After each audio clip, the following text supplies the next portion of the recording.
It looks like enough parents are finally waking up to start making a difference. Head counts are down at public schools. Now budgets are too. Maybe you should have done a better job. Maybe your response to the parents not liking how you were indoctrinating children isn't to hide it better. Maybe you should have just listened. Maybe you should have just said, oh, yeah, we'll change then. You chose this fight. Now you get to lose it. The school system in suburban Kansas City is eliminating over 100 jobs, including kindergarten aides and library clerks. Oakland, California is closing 7 schools. Other districts around the country are merging classrooms, selling buildings, and leaving teaching positions unfilled in order to close budget gaps. Public school systems are beginning to feel the pinch from enrollment losses tied to the pandemic. Oh, you think that's it? Well, it's kind of right. It's because of the pandemic, or rather the government mandated lockdowns that came around the same time. Parents are now fully aware of what is being done to their children. And they're also fully aware that you guys would rather call them terrorists and whatnot than just fix the problem. So parents are checking out. Like, fine, we're just going to take our kids and go home.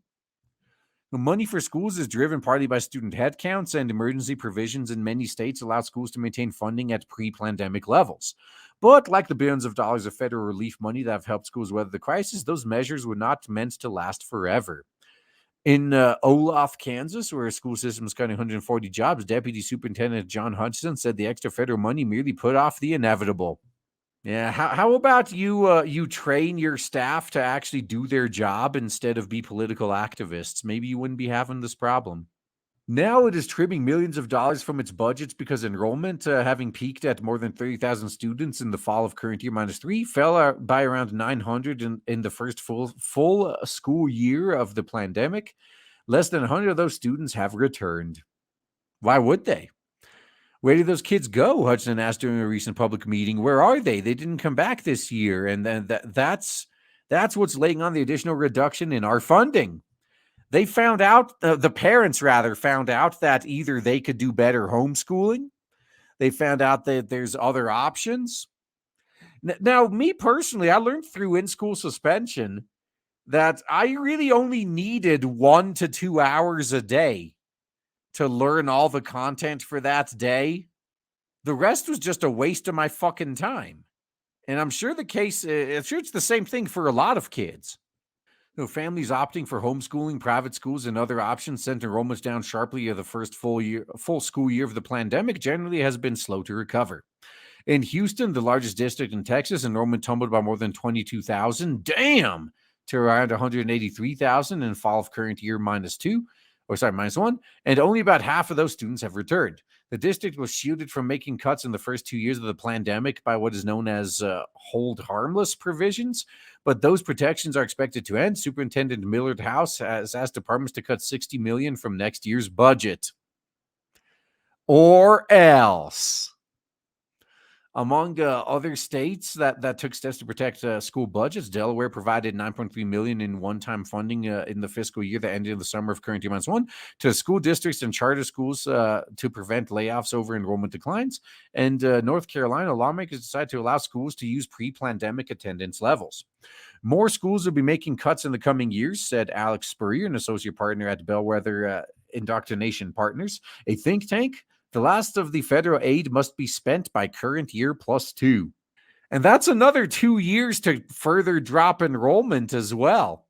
Man, with all of this, like in Virginia, like with more and more parents waking up, I wouldn't be worried so much about the students that left and haven't returned yet. What about the ones that haven't left yet? And keep in mind, I'm speaking from the position of a former insider. As someone who used to work in the indoctrination system, it actually kind of sickens me how teachers are held to like they're basically gods among men. They can do no wrong. You can't criticize them. They're only ever perfect angels. Nah, man, that is so far from the truth. There are a few teachers that are. I could count on one hand the number of truly great life-changing teachers I had, they do exist. And they are the ones that are always held up as examples when lionizing teachers. But I can assure you, they are a tiny fraction of a percent of all teachers. And once the federal funding dries up, it'll put a lot more districts in a lot more difficult position if they're kind of kicking the can down the road of making adjustments. Yeah, that they'll need if they are going to be serving a smaller student population in the years to come. He said, "Well, if they are kicking the can down the road, then it's entirely possible that the people in charge plan to leave. This is how politicians do it. Like, they intentionally make decisions that they know are harmful in the long term, but they're beneficial in the short term. And they're just betting that by the time the long term consequences come to bite them, they'll be gone and it'll be someone else's problem. And I'm sure you all know someone at work who maintained that same attitude, as someone that it was painfully obvious they weren't long for that job, like they were already planning on quitting and they stopped giving a shit. Same thing. Some districts have struggled to explain the need for cuts. Albuquerque Public Schools announced this spring it anticipates a budget shortfall of around $25 million. This might sound crazy. The district wrote in a blog post acknowledging the influx of federal aids, but it explained the enrollment declines have accelerated amid the pandemic, with a student population falling to 73,000 from 85,000 in just 6 years. That's quite the decline. Now, the district hasn't released a cost-cutting plan, but legislative analysts say it will require layoffs and school closures. Amid the upheaval, some states have gained students. Florida is among the leaders, according to data tracking site Burbio. And some districts' headcounts benefited from new families, including those who moved to less costly areas as work went virtual. Isn't it funny? If these socialist utopias are so great, why is everyone leaving them and moving to places like Florida? That's the good question. In California, which announced this month that enrollment had fallen by an additional 110,283 students, Oakland's planned school closures are leading to protests. The ACLU filed a complaint this month alleging they disproportionately affect Black students and families. Well, if the ACLU wants to step up and fund those schools so they don't close, they're more than welcome to. No further complicating the situation is a tight labor market and demands for teacher and staff raises, which I actually agree. I think if teachers were paid more, we could afford to be more selective because better people would apply for the job, and we would have way more good teachers, relative to bad teachers. But you got to do something about the administrative costs first, because it's all the bloat that's sucking up the money. In Minneapolis public schools, where nearly a 3-week-long teacher strike ended with a new contract, the district said it needed to make $27.1 million in cuts in the upcoming school year to pay for it. Federal relief money helped cover the $53.5 million price tag for the more lucrative contract of the teachers and support staff for the current school year. Since the pandemic began, the district has also lost more than 4,000 students, along with the state funding they generate.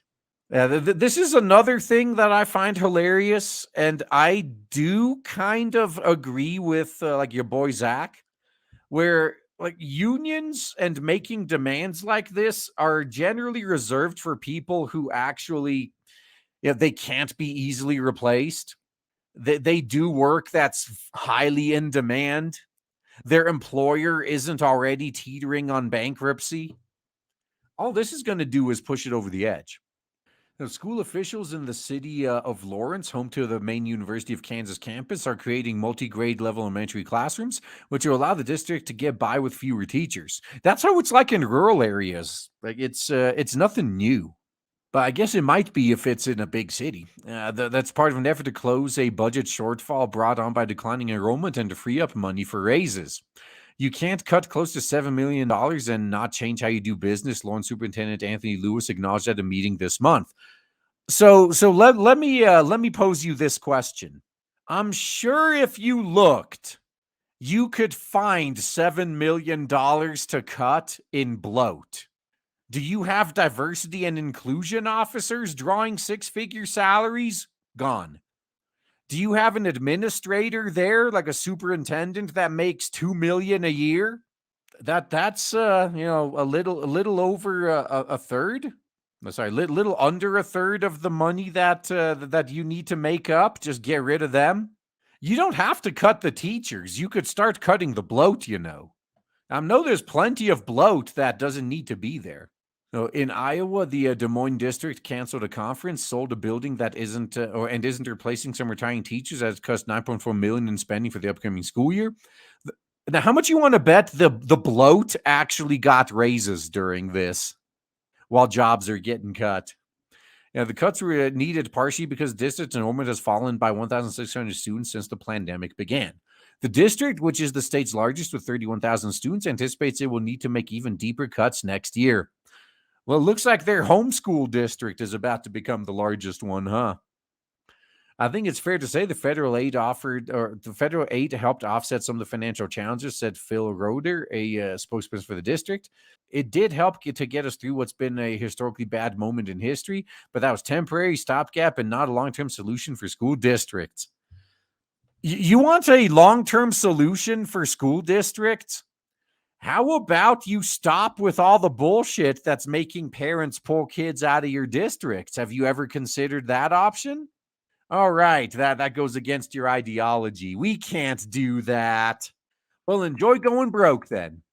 I don't care. Not my problem.